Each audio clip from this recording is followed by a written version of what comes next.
A show that tackles the big issues affecting the BVI and the rest of the Caribbean. Searches for answers to today's big questions and gives viewers a unique perspective on developing stories. Follow the big story with me, Kathy Richards, only on JTV.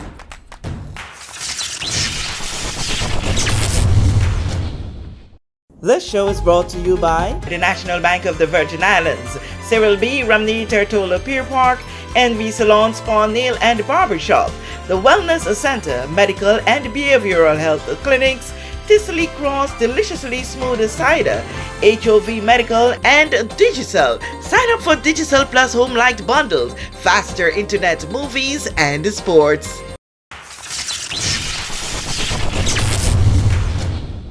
The BVI Electricity Corporation says Jas Van Dijk is among their top priorities for improved power supply. Now on this edition of The Big Story, I spoke with the top team about this. I have with me the BVIC's Deputy General Manager, Simone Penn.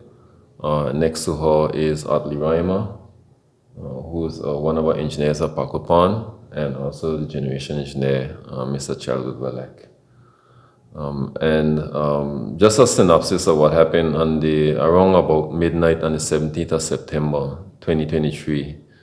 We had a failure on the subsea cable that goes between Capoons Bay and Jas Van Dijk. We didn't know that the cable had failed at the time, but investigations during the day of the 18th caused us to recognize that we had a fault on the cable. And in order to make sure that we meet our commitment to supply power, we did, by the night of the 18th, around about between 9 and 10 on the 18th, the following day, we had a generator in situ on Jas Van Dijk to power the island.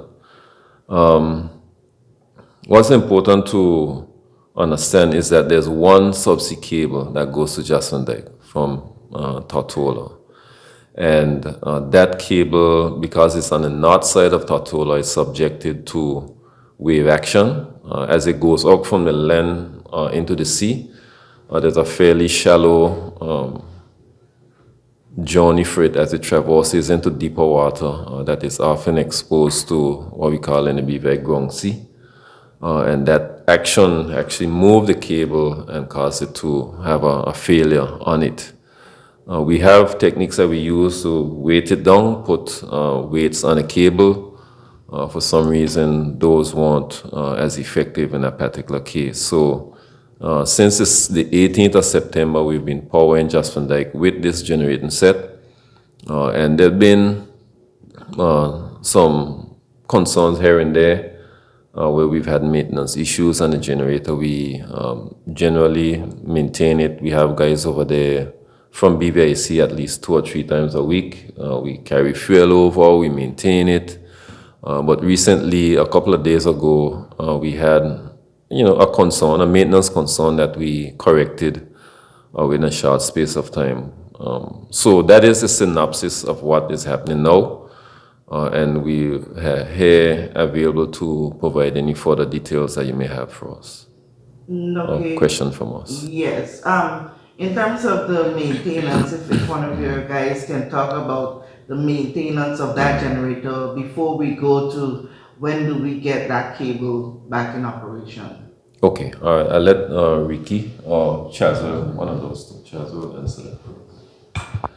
So essentially, because this is a high-speed generating unit, we the service is every 250 hours or every 500 hours. We conduct the service on that unit. We generally change out the fuel filters, the oil filter, and the air filter in the unit. What occurred the other day, on Sunday, was we found that one of the filters had a leak, and it managed to let air get into the system, into the fuel system, and cause the engine to shut down.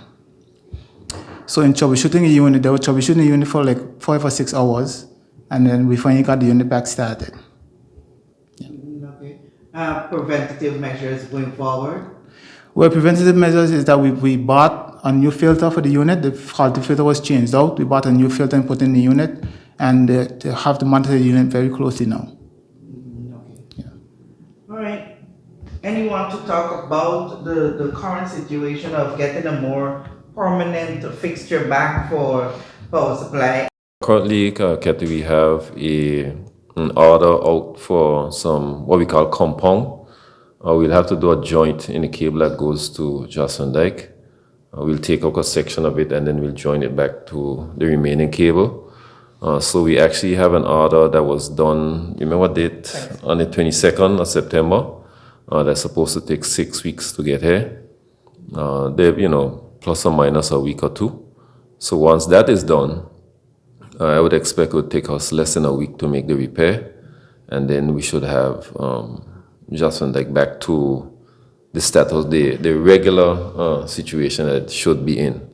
For us, though, there's a wider concern in that the power that goes over to JVD, because there's one C cable, there's no redundancy really. So we need to think about that, whether or not we'll lay another subsea cable or whether we'll put some sort of generating capacity on Jocelyn Dyke itself. It is a prime candidate for renewables because of the size of the island, and we know we have a constant flow of wind on some of the higher hills. There's also the possibility of solar panels. But we have to actually do a study to make sure, a cost-benefit analysis, a basic financial decision really, to figure out what will be the most cost-effective solution for Jocelyn Dyke. Okay, you just stole a question from me. Okay. Because the conversation has started as to why not make Jocelyn Dyke independent like Anegada is. Yeah, so, the primary reason for that, I guess the reason for Jocelyn Dyke not being independent in the past is that it's more expensive to actually have its own generating capacity on island if we're using reciprocating machines, engines, right? So now that we have the option of renewable energy sources, then we just merely need to look at that very carefully and determine if that'll be a cheaper, or should say, more cost-effective solution than just having a generating set over there or planting another sea cable or what have you. So that is something, it's just a financial study really to figure out what we need to do with that. Okay, but beyond the finances of it, it's also we want to make sure that Jocelyn Dyke residents are not feeling like stepchildren, not having, something like they could really be reliable on. Well, I mean, the subsea cable is a fairly reliable mode. I just said there's no redundancy. I guess that's the issue. For example, right now we have, I don't know, maybe 4 or 5 cables going to Jocelyn Dyke. Maybe 3 of them are energized. So there's always been redundancy, not just from like Virgin Garden. There's always been redundancy going to Virgin Garden, for example, but for some reason we didn't do that with Jocelyn Dyke. But it's important to know that the residents of Jocelyn Dyke should not feel like stepchildren, I guess is what I should say. It's just that decisions that are being made in the past for various reasons, I guess, are catching up with us today. The environment is changing. Jocelyn Dyke is growing. So as BVIEC, we need to have different considerations for what we do with Jocelyn Dyke, and that is exactly what we're doing. Okay. How much priority is being given to looking at the various studies and feasibilities that need to be done to make that determination? Priorities, everything. We have a basic design matrix that we use to determine the risk that it poses to us as a system, to our reputation, to the people in Jocelyn Dyke. It's basically like a matrix we have to go through that would determine whether it's more important to put in an additional set in Parkwood Pond, for example, as to versus laying a sea cable going to Jocelyn Dyke. So what I can say though is that it's a high priority for us, especially after we look at the condition of the cable itself. We know that is something that we need to probably push up front to try to get an alternative energy source for Justin. Like when I say alternative energy source, whether that source is an additional cable or whether that source is additional capacity in Jasper Deck itself. So that is, something that we're looking at. I don't want to say that is number one priority because, to be frank with you, it is not necessarily. There are bigger concerns in the whole territory as a whole. But what I can say is that Jasper Deck is a high priority, but I wouldn't go so far as to say it's the highest priority. But it is something that is keeping me personally a bit occupied in how we move forward and getting that done. Because we really don't want to see Jasper Deck without power. So you have to balance the reliability of the cable that you have now with the cost of putting on additional sources. So all of those things are there. So I believe that the way in which we responded to the damage in the cable is a good indication of how important we feel the residents of Jasper Deck is, because we got that done like during the day. By the night, they didn't have to spend a second night out of power. And that took some effort. If I can hear from the two others who didn't speak yet. Okay, I think that Mr. Reimer probably could give us a good idea of what we do on a daily basis to make sure that the generating set on Jasper Deck is in good running order.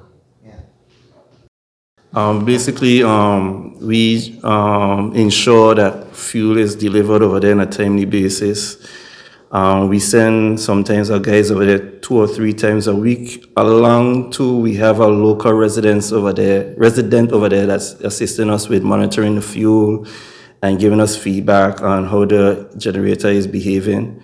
So then we know if we need to work with additional material or anything else to keep the generator running.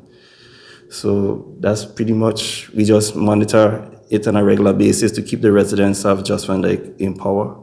Okay. And for you, generally, we bring you directly to the entire territory.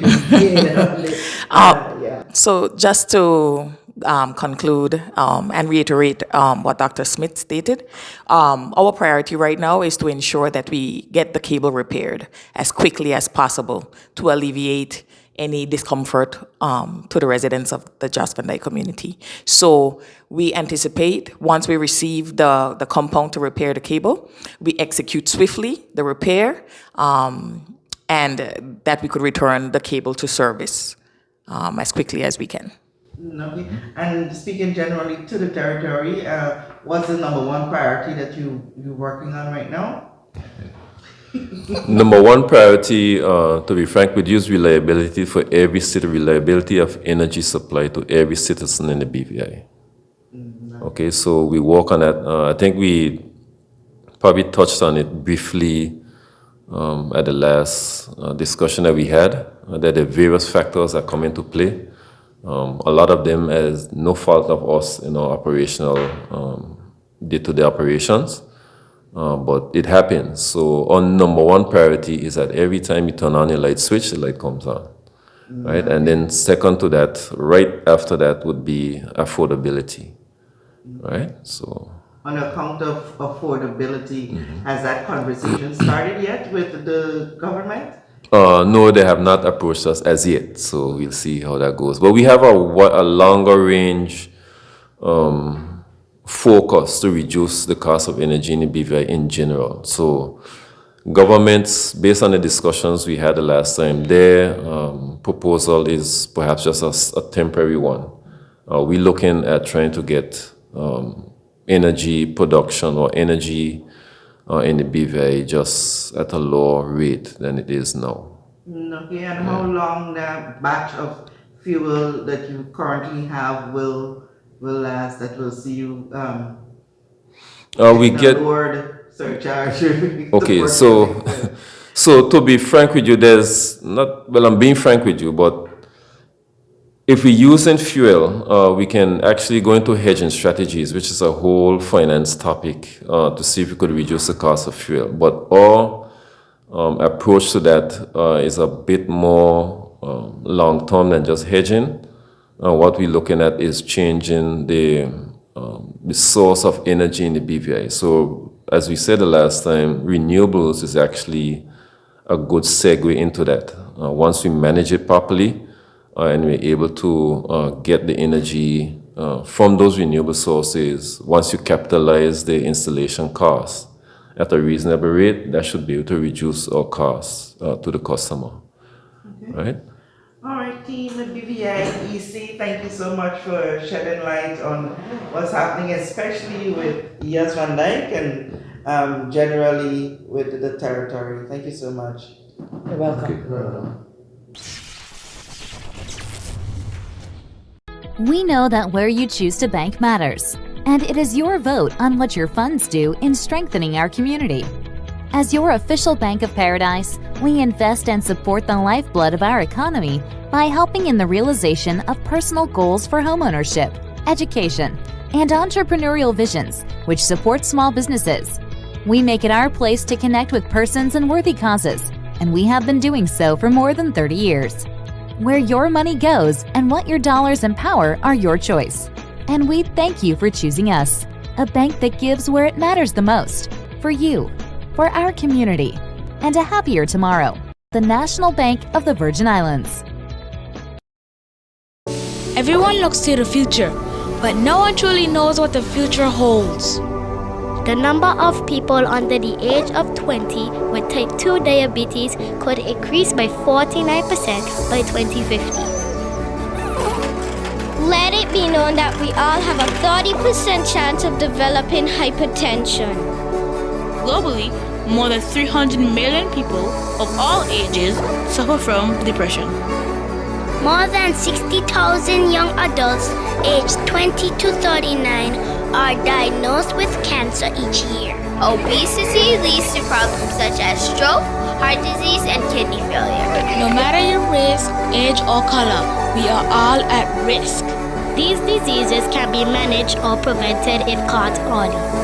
But with the right medicine and the right doctors to keep us on a path to live a robust and healthy life, we will live well.